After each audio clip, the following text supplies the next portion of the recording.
because it had some problems in the tuner is probably why it didn't get hit. I had to jury-rig a coaxial cable directly from the transmitter to the antenna. So we were working feverishly to try to get a signal out at that time, and then finally there was, we were able to get a signal to the 6th Fleet, and then I was listening to or monitoring that communications, and they said that they would be sending aircraft, and so at that point we just felt overjoyed that knowing that there was going to be aircraft coming to our rescue. The initial strike by the planes on the ship come out 5 minutes after 2 in the afternoon of 8 June. And the attack lasted about 20 minutes. The ship was fired at from port to starboard, starboard to port, stem to stern, and there was not a single compartment above the waterline that did not have one or more direct penetration by a rocket, machine gun, and they also dropped napalm on the bridge of the ship. At 2:35 p.m., Defense Secretary Robert McNamara recalled the 12 Navy fighters that had been sent to our defense by the carrier Saratoga. At that time, no one aboard the Liberty had identified the attacking Israelis. It was 1.5 hours later that our embassy in Israel first told Washington that Israelis had attacked a ship, possibly a U.S. Navy ship. How then did McNamara know to recall the help sent to defend the Liberty? When the ship came under attack, now here this general quarters, this is no drill, the ship is under attack by unidentified aircraft. And there were pings, we heard a lot of pinging, which were bullets running across the deck, and then we heard explosions. We didn't know what was going on, but of course general quarters had sounded, so we battened down the hatches, and we started doing what we were trained to do. We were under attack, we could hear these shells hitting the ship. The whole ship would ring, it was like you were on the inside of a huge bell, and someone beating on it with a sledgehammer. The aircraft take pictures as they fire their guns. These are used for analysis of their tactics, and these are used for confirmation of the damage that they've done. These pictures have never been publicly presented. Lieutenant Ennis was sitting on the deck, and there was blood coming out of his mouth, and his knee was he had an injury in his knee, and there was blood coming out of it. That Toth had got blown off, I think the 04 level, but I come across him, and he was just peppered from head to toe with shrapnel. And I covered him up with a blanket. My brother, he was sent to on the bridge of the ship to find out what was who the planes were, where they came from. They had no markings. That's against the Geneva Rules of War right there. He received a Silver Star for his efforts. He was cut down by the planes. The captain, initially after the attack, sustaining shrapnel wounds in his knee, and somebody put a tourniquet around his leg, and I got coffee. I think about 5 cups of coffee went down the captain to keep him going. It was impressive because with all the blood loss and everything, he was going all night long.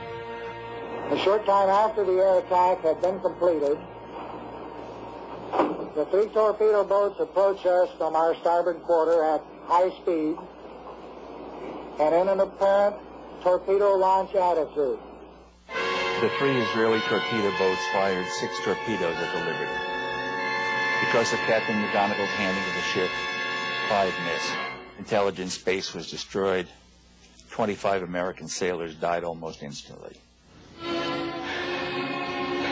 This hole inside was in excess of 40 feet in diameter. You could put your whole house in that hole. And we were right in the middle of it. We couldn't believe what we saw. You couldn't walk around that part of the deck without stepping on a piece of someone. In fact, Phil Turney and myself had found a shoe with a foot still in it. I do remember the alarm for standby to abandon ship. Don't believe your station yet. They were preparing to, and then that was called off because apparently the life rafts had been shot up. So if you went in the water, you were on your own, and the list on the ship was considerable. You could tell it looked like at first we were going to maybe roll over. The lights went out and the ship rolled over, and I figured, well, it's the end.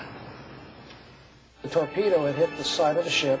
Of the room I just stepped out of, killed every man in my division that was in there. This fellow first class that I mentioned, he was on the phone at the time just outside the door. It took off the back of his head. It broke my lower left leg, both bones. It collapsed my lung, broke ribs, fractured my skull, blew out my eardrums. We took the guy down below, and I don't know how many runs I made up and down, carrying wounded. And I saw all the bodies laying there on the tables where Dr. Kiefer had been working on. And I was told that he was in the officers' wardroom operating on more people. 34 were killed, another 172 were wounded. The care of these people was done by myself with the assistance of 2 corpsmen. The corpsmen did many things of minor surgery, and I just had so much to do keeping people together, keeping their limbs attached to their body. We were in international waters.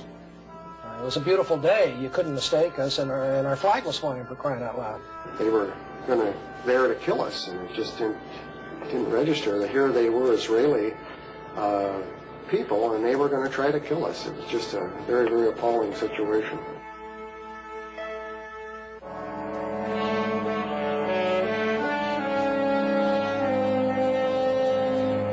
A strange quiet descended on the Liberty crew. After the explosion, the pounding of machine gun bullets slowed and stopped. Fires were put out. The stunned, angry, and exhausted crew caught their collective breath. Limping at 5 knots toward sanctuary several hundred miles to the north, they had somehow survived one of the most ferocious sustained attacks ever on an American ship. 34 were dead, 171 were wounded. All survivors had mental scars. There is not one single life raft. The wounded are treated. Sailors remember that they were promised help. They expected that help. That help, in the form of phantom jets from the USS Saratoga, was on its way. It never arrived. It would be the next morning, 17 hours after the attack began, before they would see an American face. Finally, the USS Davis, and later the USS Massey, came alongside the Liberty. Many of their sailors wept as they boarded the Liberty, saw open decks stained with American blood, and parts of American bodies on the deck. Helicopters from the USS America arrived several hours later to medevac the most seriously wounded Liberty sailors back to that carrier. The air attack by 2 squadrons of Israeli aircraft, French-built Mirage 3s and Super Mystères, 821 rocket and cannon holes were found in the Liberty. Canisters of napalm had torched the ship. After the ferocious air attack, Liberty was pounded by 3 Israeli torpedo boats.